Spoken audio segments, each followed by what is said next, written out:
Bitcoin drops to 54K, 700 million in liquidations, and 9 billion in potential selling pressure coming from Mt. Gox. I'm not bad, actually. How are you? Bitcoin, crypto, morning tea. Hey. Holy smokes, there's carnage on the street today. It's Friday.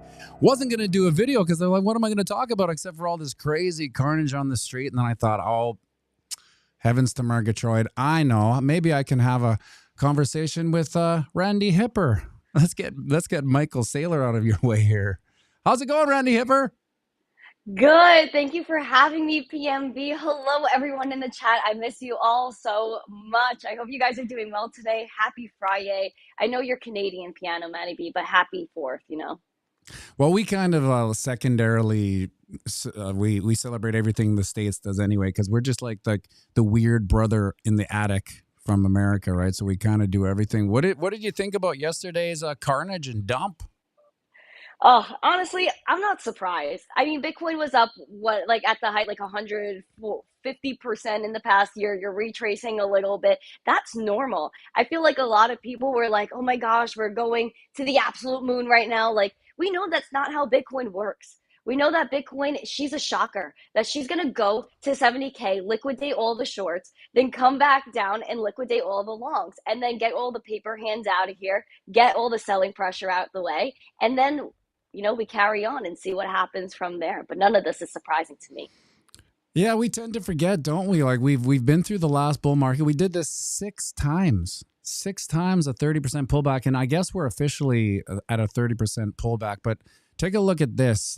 So I always go off about the goldenest of golden ratios, the 61.8% fib, right? So on this is the 4-hour chart we're looking at here. We blew past it. And I always feel like once we hit 61.8, it's an official restart to the run or the dip or what have you. So if we go to the daily chart, we massively killed it. It's way up here. This is where we ran through. We had a little bit of congestion there, 61.8, and then we just completely demolished it, which is good.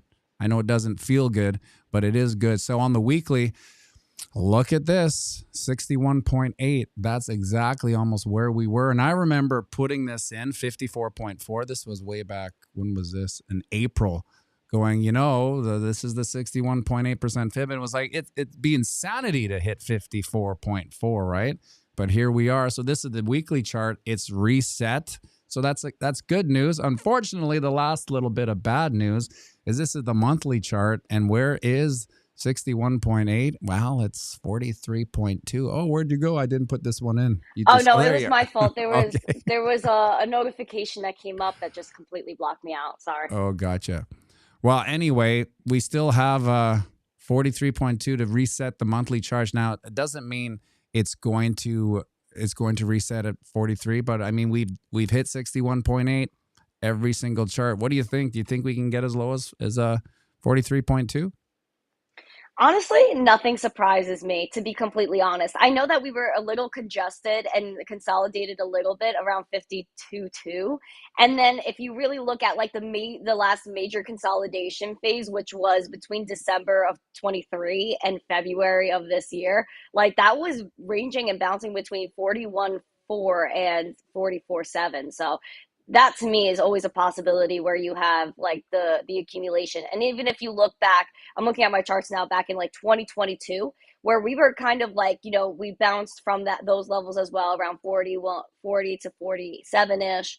And then we took off to the all-time high, and then we came back and still bounced in that exact same range before the real dippity do down to 15K. So I think that level is very significant.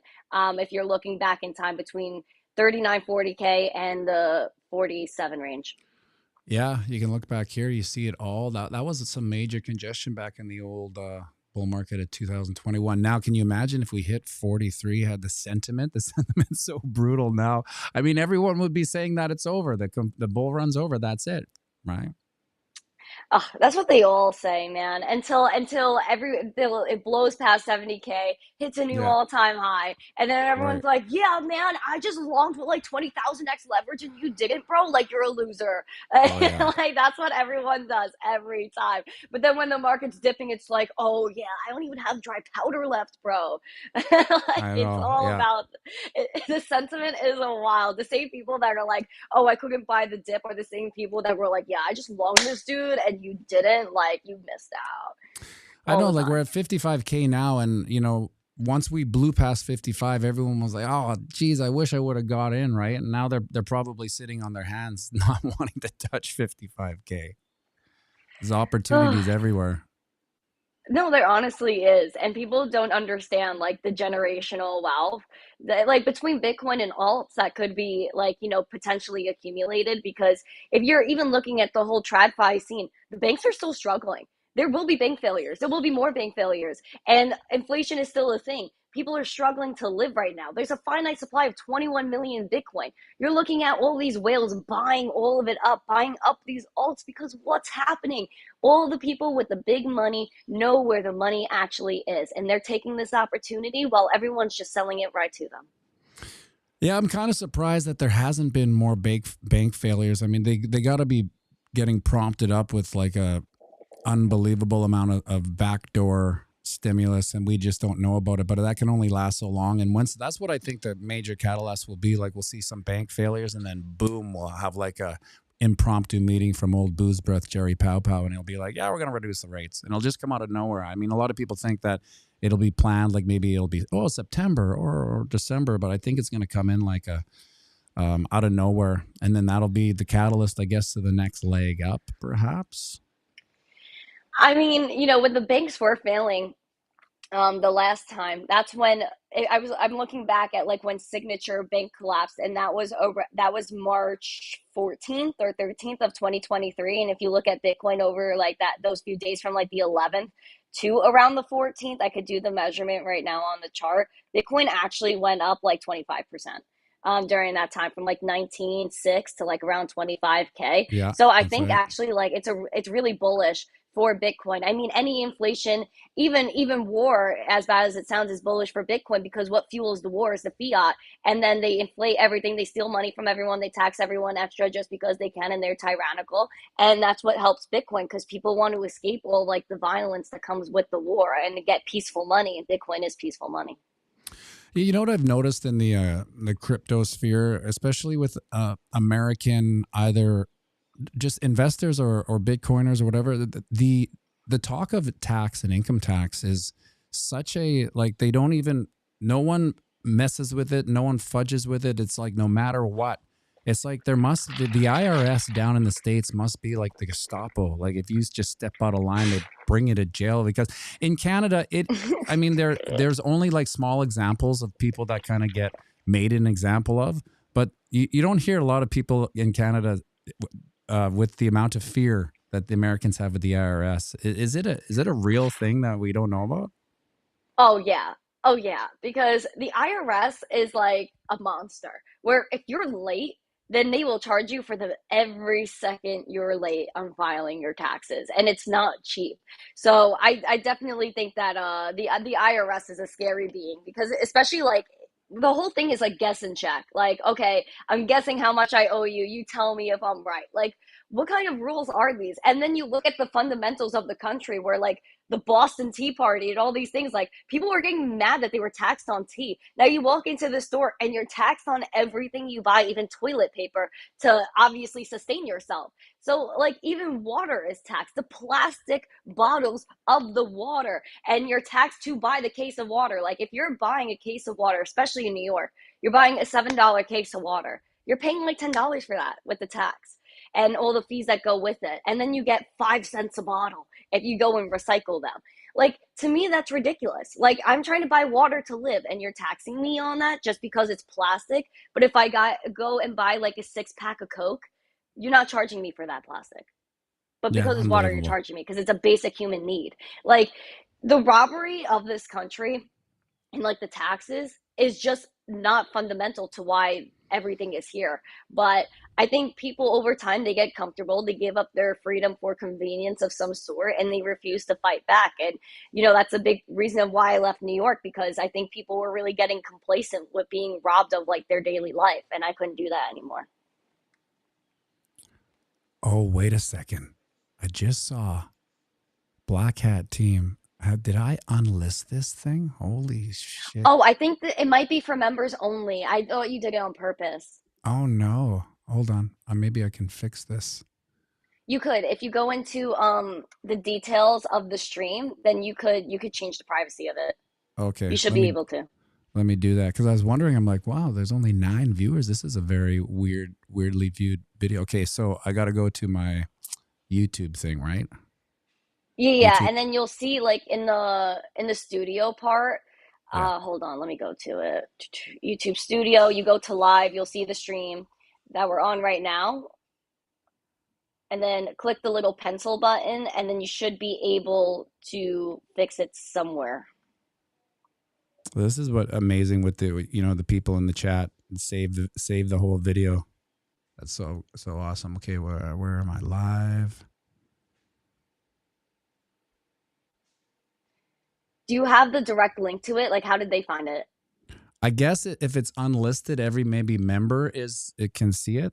So I'm gonna. Did you share the link anywhere?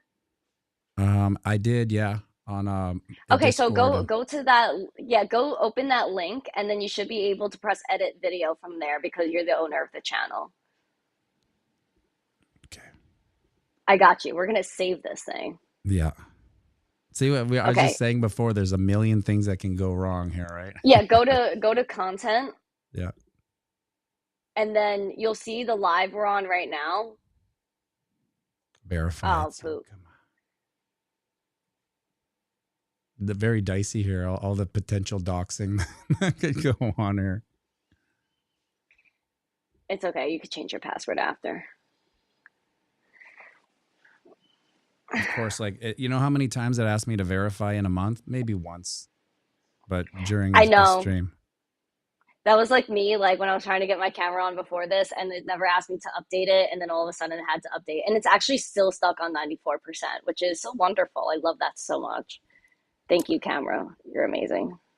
Okay, here we are in live, and it's thinking, okay, hit the pencil. Switch it to public. Yeah! Freaking yeah. Okay, hold on. I'm jumping in chat now. Do I have to save it, or does it already do it? Save it. Top right. It should be there. It doesn't give me a save actually yet. Oh, I know. I'll just do this. Put a little exclamation point. Save. Okay. Yeah. Okay, let's see if that worked. We'll see. Maybe not. Oh, good. I'm going to send this to my Discord. Hold on. And my Telegram. I know it also didn't go to Twitter, of course. Of all days. Yeah, because it was unlisted. Interesting. See, you do there's 100 checklists. You miss one, right? It's all good. Now, what you could do is like save the recording and then restream it later, like as a premiere. Oh yeah, that'll work. Yeah, that I think that's probably the best way to go about it. But we're good. Don't worry about it. We are still chilling. Well, let's kind of move on here. We almost talked about everything that I have prepared for this little React thing, which is serendipitous, I suppose. But let's have a look at them. We'll see what's up. Before about ideological subversion. That is a phrase that I'm afraid some Americans don't fully understand. Ideological subversion is the slow process which we call either ideological subversion or active measures or psychological warfare to change the perception of reality of every American to such an extent that despite of the abundance of information, no one is able to come to sensible conclusions in the interests of defending themselves, their families, their community, and their country. Ideological subversion. I mean, like we're talking about like the back to the taxes. Like I was going to ask, can it change? Can the tax system change, or does it need a massive overhaul and revolution? We need a revolution. We're due for one. I think we're already in a civil war, I believe, within the country, and we're also at a world war. And I think a lot of us are not aware of that. Especially like I think people really ignore things, like especially in when I was in Brooklyn, right? I lived right near the army base, and all day and all night throughout Brooklyn, Manhattan, wherever you went, there were like massive aircrafts that you look up what they are, and some of them were not on the public radar, some of them were on the public radar, and they actually have bombs strapped to them. This is something that's only been happening since COVID. And everyone looks up and they're like, ah, okay.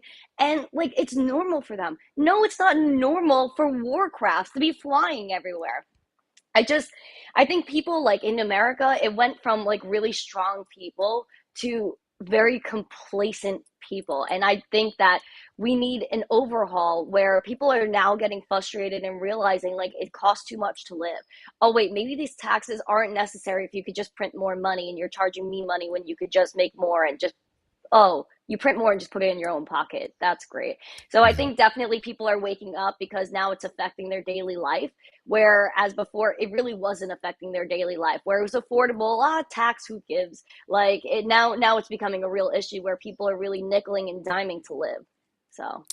Yeah, you know the concept of the NPC, the non-player character. I feel like Oh yeah. ideological subversion kind of like got its start in 2020 when the shit hit the fan. But now that I think about it, it's like it kind of woke us all up a little bit at 2020. And I try to think back, how long has this been happening? How the dumbing down of the population did we just notice it in 2020? Did it happen a long time ago? Because everyone in this environment, like all Bitcoiners, we're almost like, we're socially inept in certain, because we can't go anywhere without talking about certain things. You know, it's hard to have nice things because we always, boom, IRS, boom, taxes, boom, money printer, you know, no matter where we are.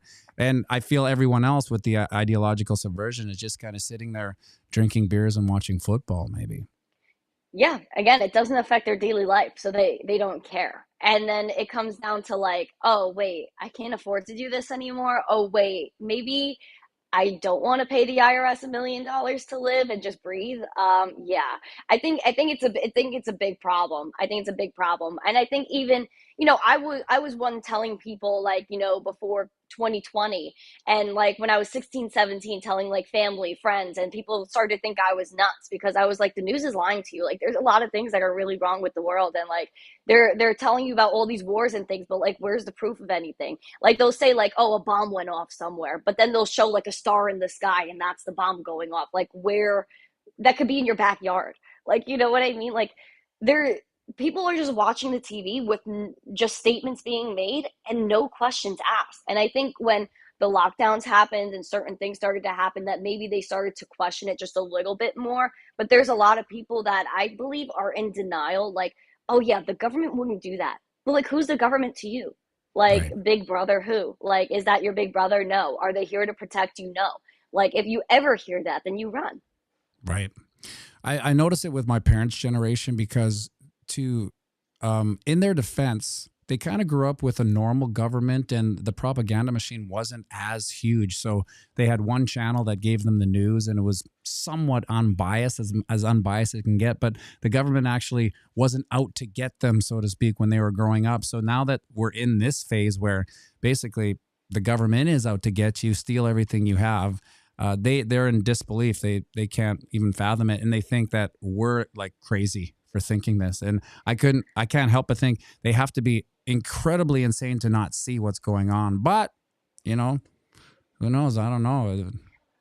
Yeah, I don't know. I'm used to people thinking I'm crazy. I dealt with it for years. And so, I just know that when you're on your own path and you're thinking something that a lot of people aren't, then some of the time it is the right way. But then it also makes you question, like sometimes, like, 2019, ish. I was questioning myself and being like, you know what, am I the problem? That Hmm. everyone thinks I'm crazy for saying these things, and they don't even want to be friends with me, or family doesn't want to speak to me because I'm telling them the banks are going to fail. And like, I got called every name in the book, just be, like a conspiracy theorist, a supreme, like all these weird things, like, oh, you're with Q, and like whatever that group was, Q Anon, whatever it was, just Hmm. for saying things that I had sufficient evidence for. Like, yeah, here's the evidence that the banks are going to fail. Here's the evidence that A, B, and C is a lie, and people just don't care.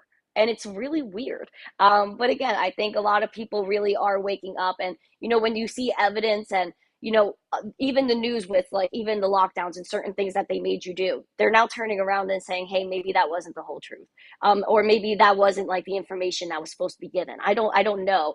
Um, but it's a wild time in the world. It's a wild time. And I think if you're thinking different and outside the box, then maybe you're right. And I think if you have a feeling in your gut, you freaking you go for it. You believe in it, because honestly, like, no one's going to make it for you but you. No one's going to watch out for you but you. And if you have some feeling, you know something is happening, you have sufficient evidence, you're not just like thinking something because you can think it, then yeah, like, stick to your conviction. Amen to that.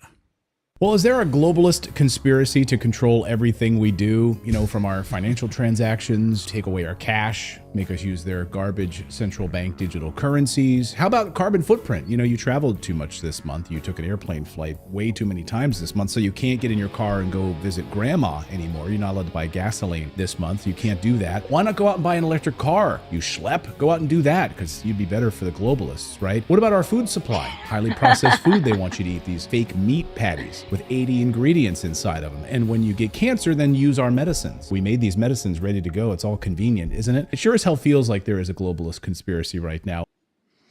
It sure as hell does feel like there's global conspiracy. The food system is even unbelievable like that. Wait, I feel like nutrition and health is on the back of every Bitcoiner. Like once you understand the truth of how money works based on your knowledge and of Bitcoin, you start thinking how other things work, right? And then you get into the food system, you're like, oh my God, I can't believe this. People eat this shit. And like, if you go to, we have what's called Safeway. I guess it's like your run-of-the-mill grocery store. How many aisles of absolute garbage there is in every, it's like 98% garbage. Yeah, when I was younger, I never really enjoyed candy too much. There were like certain things like, of course, you like, but then as I got older and I started like learning about Bitcoin, learning about money, and like, again, Bitcoin woke me up to probably like the whole world. And I look at the grocery store and I look at certain things, I won't even buy them. Like, it's even eggs, like, at home, like during the summer, I had like my Amish lady from the farmer's market in the Walgreens parking lot. And that's where I got my eggs, and it was delicious. And there was such a big difference. And it makes you think, like, what are they feeding you? And it's even like moving, like, from New York to where I am now, and the quality of food, like bacon, I would never even order at home because it was nasty. It didn't taste good. And no matter where I got it from, I got bacon 2, 3 times down here at different places, and it was a world of difference. Like, I couldn't believe what the difference was. And it was honestly a little bit frightening that, like, the difference between cities, and especially New York, like, everything was pretty much garbage over there. Like, finding good food was really hard. Finding good chicken, finding good meat, all of that was a really big issue. So I think that definitely, like, you got to be really picky about where you go. You got to be really picky about where you eat. And that's why I started cooking a lot too, because I was just like, at least I know what's going into my food, and things like that. So I definitely do think that there's obviously, it's not even a conspiracy that they're trying to take over the world. It's dreadfully obvious. I mean, if you have to be blind to say that they're not. If you look at the BIS, the Bank for International Settlements, they're a group of unelected bureaucrat central bankers that control literally 95% of the global economy. That is the elite, and even those are just the fronts for whoever is behind that, you know what I mean? So it's a little bit scary that, like, one group of people that no one even knows controls everything. And it's people from every country, like Christine Lagarde from the ECB, Jerome Powell, like Hong Kong, Australia, Thailand, the UAE. Like, it's all these countries that don't politically align, but yet they do, because it comes down to money. And the people that create this stuff are the people that never have to worry about carbon credits. They never have to worry about any of this stuff. Like, they talk about, like, us with our carbon credits drinking out of freaking paper straws that disintegrate in a minute. But Kim Kardashian went and flew a private jet from her house to France to eat a piece of cheesecake and came home. Like, is she allowed to do Insanity. that? Like Taylor Swift flying back and forth to her boyfriend's house every day. Like, That's is okay. that's okay? Like it's just wild to me that, like, if you're buying, like, meat for a barbecue, they could tell you no. Like, that Right. is disgusting to me. So, and what's also pretty nasty, PMB, is that, like, these, like, high and like these high families, where are they during the summer, dude? They go from their luxury home in Manhattan and they go to the Hamptons with Yeah. everybody else. And they're on the beach in the Hamptons, eating at these restaurants, eating our food, enjoying our beaches, yet they want to take it all away from us. What's the point? Where do you go? Where do you go if you take away everything from everyone? You have it to yourself. What's the point? Like, Yeah. why don't you want a prosperous world? Because then if everyone else prospers, you do as well. Right. In a weird way, it's never been easier to follow a North Star of contrarianism, and I kind of feel I was blessed my whole life by being a natural contrarianism, but now it's like I just do exactly the opposite of what they're saying. So when going back to bacon and fat, that to me that was a massive eye-opening experience for me just recently in the past year. It's like, wait a second, I thought bacon and fat was the worst thing you could ever eat all the time. And it turns out that was just a big lie. And if you don't get enough fat, good fat that is, your whole body's going to be in disarray. So you have to eat fat. I'm like, what the hell? I was told my whole life that eating fat was about as bad as it can get. And now Yeah. my whole nutritional world is basically upside down. I went on the carnivore and all I eat is bacon. I was going to fat ask you about that. I was going to Yeah. ask you about the carnivore, because people are saying that, like, because they tell you, like, oh, let's save the animals and all this stuff, which, Yeah. yes, like, all of them are cute and stuff, but, like, it's nature. And, like, they're telling people to be a vegan and, like, only eat grass, which, if that's your decision, then go for it 100%. You always have freedom of choice. But they're telling people to do that because meat is bad for you. But people that do the carnivore, they feel amazing. They don't feel bloated. They're chilling. Like, it's really good for you. So I think a lot of what happens nowadays is a deterrent. Everything in our life deters us from what naturally should be occurring. Like, people wear socks and shoes all the time. You should be out there with your bare freaking toes touching grass. And, like, that's a huge mental thing. But I feel like every single thing that happens in your life takes you away from the natural and makes you depressed and makes you fall into this rabbit hole that just strays you away from, like, like I said, like, the natural. I don't know. It's a really freaking crazy rabbit hole we're going down here, but I love it. I love it so much. It's by design, and to a certain degree with the NPCs, if you were to bring any of this up, they would think that you're crazy. What do you mean? What do you mean bare feet on the ground? What do you mean just grounding? Yeah. What do you mean not be a vegan? Like, I was a vegan for 3 years as well, so I have the knowledge base of all these diets, right? And then there was never a worse time in my life physically than when I was vegan. It was just it didn't work for me. Maybe it works for other people. I don't know, but I had to get to the bottom of it. Maybe Yeah. it does. I said, it's all about freedom of choice. Like, if you're happy eating grass and, like, not touching meat, because some people don't like meat, sometimes it grosses them out, then, like, good for you. But at the same time, like, if someone's telling you, like, oh, you shouldn't eat meat, like, I've even seen, like, videos online of kids that their parents tell them they can't eat meat growing up, and then these kids find a chicken nugget and their whole life changes because, like, it's like they're like, oh my gosh, like, this tastes amazing, it's so awesome. And, like, it's just weird. Like, it's crazy. I don't know. I think it should be somebody's choice if they want to go vegan and if it's good for them. I think honestly, like, having steak and meat is essential. But again, it depends on your preference. But I think everything that happens nowadays takes you away from the natural. Even sunglasses, like, your eyes are like such a great sensor for the world. Like, if you go outside without sunglasses, it tells your brain that, oh yeah, the sun is out, it might be hot, let your body conform to that. And then when you have sunglasses on, it takes away from that, where your brain does not get that sensor of, like, oh, there's sun, it's hot, let your body adjust to it. You know what I mean? Everything is a little bit messed up. That's so funny because, I mean, it's painful sometimes, but I never wear sunglasses anymore just for that reason, because I always think this. So let me get this straight.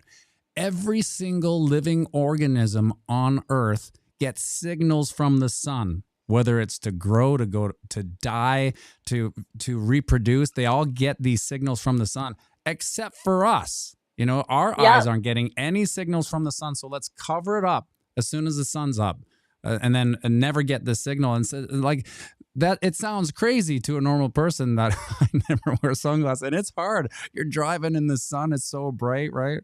But yeah, Yeah. that's another level of the lunacy. The no sunglasses, barefoot in the backyard, barbecuing steak, right? Yeah, no, like to some people we sound like insane, but to other Yeah. people, we're like, yeah, that makes sense. And like, I even see some of like, the light bulbs go off when I talk to people and they're like, you know what, like maybe that's true. And I think like the more people talk about it and influence one another and just like have conversations, which I think is very lacking in this generation, is having conversation. Actually, that depends on where you are. Where I moved, a lot of people like to talk and be nice, which is honestly odd for me. But at home, no one wanted to talk. And I think that when people have conversations, when they have discourse, that's when you get somewhere. I think a lot of people are scared of that now. Yeah, I kind of think that the way the world's changed since 2020 to now, it comes down to certain conversations and how people react to each other. So, for instance, before 2020, whenever I would play a gig anywhere, everyone that worked there would be super nice and always make go out of their way to make sure like the performers were treated well. Hi, how you doing? Can I get you anything? Thanks for coming. Blah blah blah. Now we walk into wherever we're playing and nobody talks to us. Like the server staff, we might get the manager come and like begrudgingly say, "Oh, what time are you guys starting?" Blah blah blah. But like the days of the people just coming up in the community, even within, we're all working here tonight. I can't believe it. I always think I'm in like in Bizarro World. What happened to In people's the Twilight manners? Zone. Yeah, it's crazy. No, It's t- yeah, I think it definitely depends on the area, but like, where I moved, I've definitely seen more humanity than I think I ever have in the past, like, not even a week I've been here. So I think I've gotten a different perspective on how people can be, but I think that definitely, like, this generation needs work.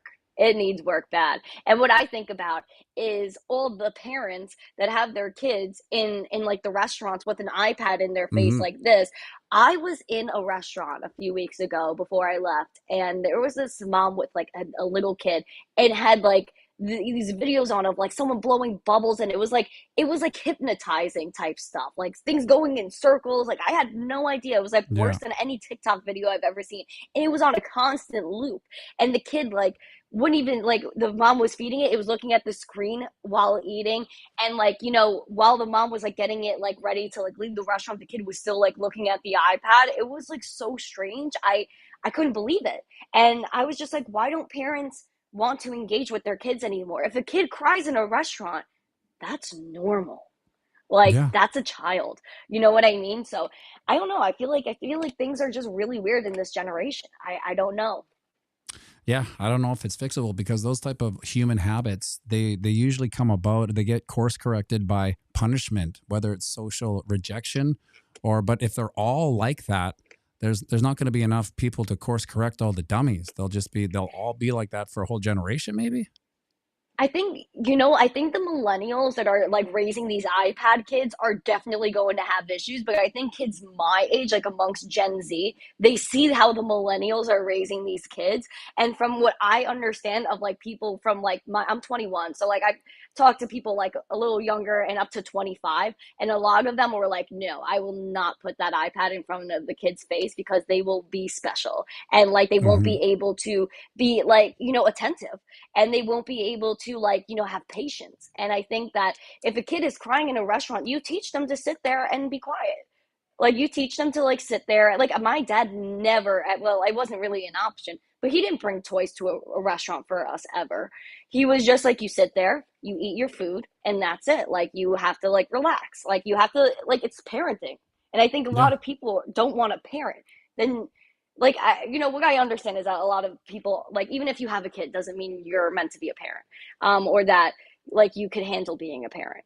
It's just like you have a kid. You know what I mean? So I don't know. It goes into like, parenting styles and all that stuff. But I definitely think like Gen Z is not going to raise their kids like that.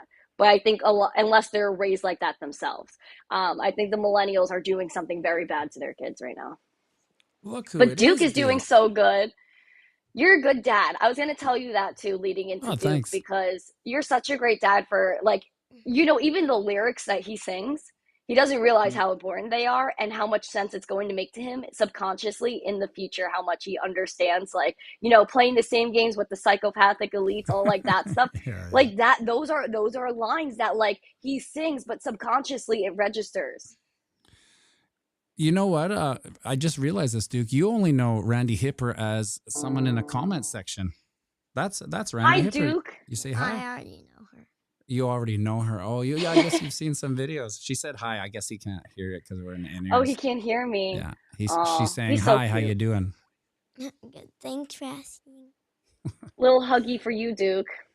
Well, Randy, I made the mistake of putting it unlisted, so we kind of killed the stream. But man, it was great talking to you. I appreciate you coming on. I know you have a million things going on in your life right now, so to take the time to come here and chat with myself and the Dukester is mucho appreciated. Thank you very much. Do you have any requests for Duke to sing before we leave?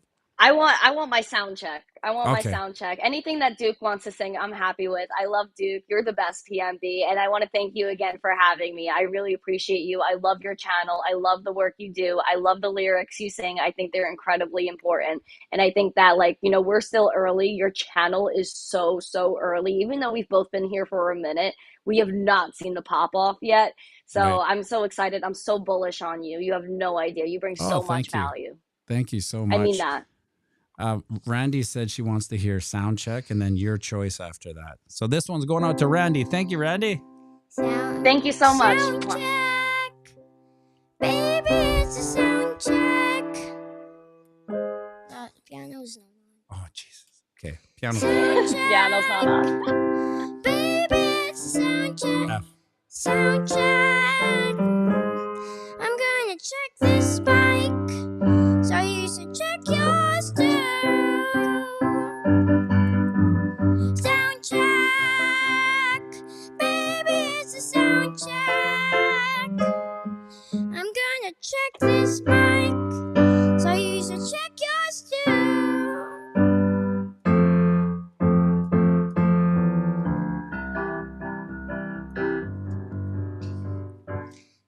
Make sure you like and subscribe and share this video to someone you think might like it too.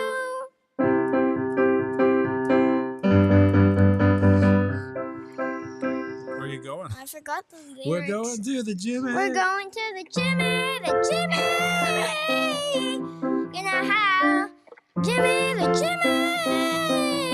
Gonna have a very good time. We're going to the Jimmy, the Jimmy. Playing with Quest all night. We're going to the Jimmy, the Jimmy. Jimmy, the Jimmy, Jimmy, the Jimmy. It's gonna be real proper like. All right, Yeah. buddy, we got there. All right, sing us out one more time, my friend. Let's get it. Oh, you got a little, your cut there on your tootsie. Okay. Not on my tootsie, my foot. Oh, your foot. Okay, gotcha. Tootsie's where your toes are, and then that becomes the foot. Okay, sing us out, buddy. We're playing the same aim as our psychopathic collected elites. That's right, it's the long game. So zoom out and have a fantastic day. When the banks and booms just bank Bitcoin, crypto, money. Hey. Unbelievable, buddy. Great pitch. Great singing. We'll see you later. Well, Randy, thank you very much. I guess I'll try to fix the stream, maybe post and do a re-premiere of it because I love the conversation. It's so great that people can get your point of view about what's going on in this world because I don't think they get a lot of young people's point of view. You know, they usually get the NPCs, not the enlightened. So Thank you. I have an appreciate amazing you. day. Let's I do look it. forward to Tuesday or Monday. When's your next stream? Hopefully Monday. We're shooting for that. I gotta make sure everything comes in, and Monday is probably gonna be my test stream, and hopefully it goes well. So Awesome. I'm gonna hope for Monday. Thank you, Allset and Misco, I believe, for the memberships. I think I caught that in the corner of my eye. Thank you for supporting the channel, and have an amazing weekend, everybody. Make sure you like and subscribe.